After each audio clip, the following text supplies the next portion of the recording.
বিবাহ করলেন এত সুন্দর একটা রঙিনকে, অত্যন্ত সুন্দর একটা মেয়েকে বিবাহ করলেন। বিবাহ করার পর ওই স্বামী, ওই আনসারী সাহাবী তার সাথে সুন্দরভাবে জীবন যাপন করতেছে। কয়েকদিন পরে দেখে তার স্ত্রী আর স্ত্রীদের মতো নাই, তার রং আস্তে আস্তে করে পরিবর্তন হয়। স্বামীর সাথে ভালো ব্যবহার করে না, ওই স্বামীকে কোনোভাবেই তাকে সম্মান দেয় না, কথায় কথায় তার সাথে ঝগড়া করে। একটা কথা বললে স্ত্রী তিনটা কথা বলে তাকে বসায় রাখে, এমন ভাবে লাঞ্ছিত বঞ্চিত কোনোভাবেই স্বামীকে দাম দেয় না। রাসূল সাল্লাল্লাহু আলাইহি ওয়াসাল্লামের যুগের ঘটনা, কয় আনসারী সাহাবী অত্যন্ত মনে ব্যথিত নিয়ে সংসার করতেছে, অথচ ঘরে কোনো অভাব নাই।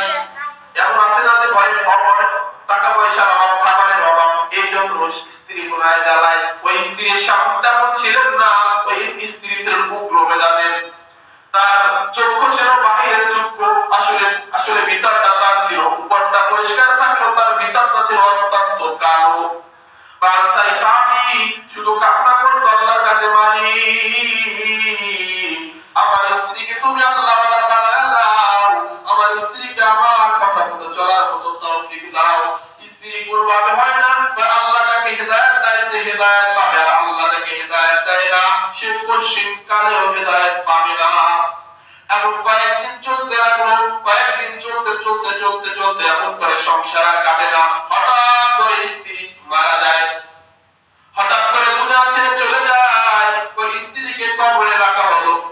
স্ত্রীকে কবরে রাখার পর কয়েকদিন পর স্ত্রীর মা স্বপ্নে দেখে তার মেয়ে আগুনে জ্বলতেছে, আর আগুনের ভিতর বসে চিৎকার করে, মা আমাকে বাঁচাও, আমাকে বাঁচাও, আমাকে তো জাহান্নামের আগুনে জ্বলতে হইতেছে রে মা, আমাকে বাঁচাও। কয়েকদিন স্বপ্নে দেখে, 2 দিন স্বপ্নে দেখে, 3 দিন স্বপ্নে দেখে। এই স্বপ্নে দেখার পরে ওই তার মা গেলেন আল্লাহর হাবিব রাসূল সাল্লাল্লাহু আলাইহি ওয়াসাল্লামের কাছে গেলেন, গিয়ে স্বপ্নের ব্যাখ্যা বললেন, আল্লাহর হাবিব আমি তো স্বপ্নে দেখছি আমার মেয়ে তো মারা গেছে, মারা যাওয়ার পরে দেখি, স্বপ্নে দেখি যে আমার মেয়ে আগুনে জ্বলতেছে। একদিন 2 দিন 3 দিন আমি স্বপ্নে দেখতেছি সে চিৎকার করে বলে, মা আমাকে বাঁচাও, জাহান্নামের আগুন থেকে আমাকে বাঁচাও। আল্লাহর হাবিব সাল্লাল্লাহু আলাইহি ওয়াসাল্লাম ঘটনা শুনে বললেন, যে ঘটনা তুমি বললা সে তো তার স্বামীর সাথে বেয়াদবি করেছে। তার স্বামী কি জীবিত আছে? ওই মা বলল, হ্যাঁ জীবিত আছে। ওই স্বামীকে ডাকো। ওই সাহাবী আনসারী সাহাবী রাসূল সাল্লাল্লাহু আলাইহি ওয়াসাল্লামের কাছে আসলেন। আসার পরে আল্লাহর হাবিব জিজ্ঞাসা করলেন, যুবক কি সমস্যা, তুমি কি তোমার স্ত্রীর উপরে রাগ আছো? ওই যুবক বললেন, আল্লাহর হাবিব আমি তার উপরে অত্যন্ত নাখোশ, আমি অত্যন্ত রাগ। দুনিয়াতে বসে আমাকে তিল পরিমাণেও সম্মান দেয় নাই, আমাকে তেজপাতার মতো সম্মান দেয় নাই, আমাকে তুচ্ছ তাচ্ছিল্য একটা কথা বললে 3টা কথা আমার সাথে বলতো, আমার কোনো কথা সে শুনতো না, কষ্টের পরে কষ্ট, কষ্টের পরে কষ্ট এভাবে দিয়ে চলে গেছে। আল্লাহর হাবিব তাকে বললেন, যুবক হে আমার সাহাবী শুনে রাখো, তোমার স্ত্রী জাহান্নামের আগুনে জ্বলতেছে, এখন তুমি যদি তাকে মাফ না করো তোমার স্ত্রী আর ক্ষমা পাবে না। যুবক বললে, আল্লাহর হাবিব আমি তাকে ক্ষমা করতে পারবো না। কি বললেন? অনেক কোন পর্যায়ের কষ্ট স্বামীকে দিলে সেই কথা বলতে পারে আল্লাহর হাবিবের পরেও, যে আল্লাহ আমি তাকে, আল্লাহর হাবিব আমি তাকে ক্ষমা করতে পারবো না। আল্লাহর হাবিব বললেন, দেখো এখন তো সে মারা গেছে, তার আর কি আছে, এখন তুমি যদি শুধু মাফ করে দাও সে জান্নাতে চলে যেতে পারে, আর তুমি মাফ করে দাও। যুবককে অনেক বোঝানোর পরে কতক্ষণ পরে যুবক বলল, আল্লাহর হাবিব যেহেতু আপনি বলছেন আমি আমার মন থেকে আমার স্ত্রীকে ক্ষমা করে দিয়েছি। এই কথা শোনার পর সবাই সবার জায়গায় চলে যায়। কয়েকদিন পরে স্বপ্নে মা স্বপ্নে দেখে তার মেয়ে জান্নাতের ভিতরে বিশাল একটা বাগানের ভিতরে ঘোরাফেরা করতেছে। তার মা দেখতেছে তার মেয়ে সুন্দর একটা বাগানের ভিতরে ঘোরাফেরা করে, বলে মা আমি এখন শান্তিতে আছি, আমার কোনো কষ্ট নাই।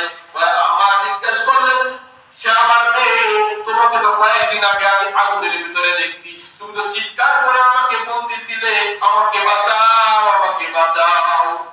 ওই মেয়ে ডাক দিয়ে বলে, মা আমি দুনিয়ায় বসে আমার স্বামীর সাথে বেয়াদবি করেছি, কোন কথার দাম দেই নাই। সে চলতে বলছে ডানে, আমি চলছি বামে, সে চলতে বলছে বামে, আমি চলছি ডানে, কোন কথার দাম দেই নাই। এখন তোমার এই হালত কিভাবে হলো? আল্লাহর হাবিবের অনুরোধে আমার স্বামী আমাকে ক্ষমা করে দিয়েছে। সে মন থেকে ক্ষমা করার কারণে আল্লাহ আমাকে জান্নাত দিয়ে দিয়েছে। আল্লাহ জান্নাত দিয়েছে, মা আমার এখন কোনো সমস্যা নাই, আমি এখন খুব শান্তিতে আছি। এই ঘটনা আবার আল্লাহর হাবিবের কাছে বর্ণনা করলেন।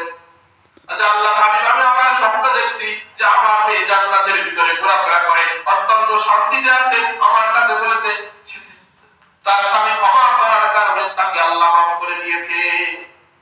এখন এই ঘটনাগুলো, এই কথাগুলো সমস্ত স্ত্রীদের কানে পৌঁছানো উচিত। তার স্বামী যদি না পৌঁছ থাকে, এমন অত্যন্ত ঘটনা আছে। পাকিস্তানের লাহোরের একটা ঘটনা এমন যে স্বামীর সাথে বেয়াদবি করার কারণে স্ত্রীকে দাফন করতে নেয়। ওই সময় স্ত্রীকে দাফন করতে নেয়, আমি 3টা বইতে পড়ছি ঘটনাটা, একটা করে 2টা না 3টা বই দিয়ে আমি এই ঘটনা পাইছি।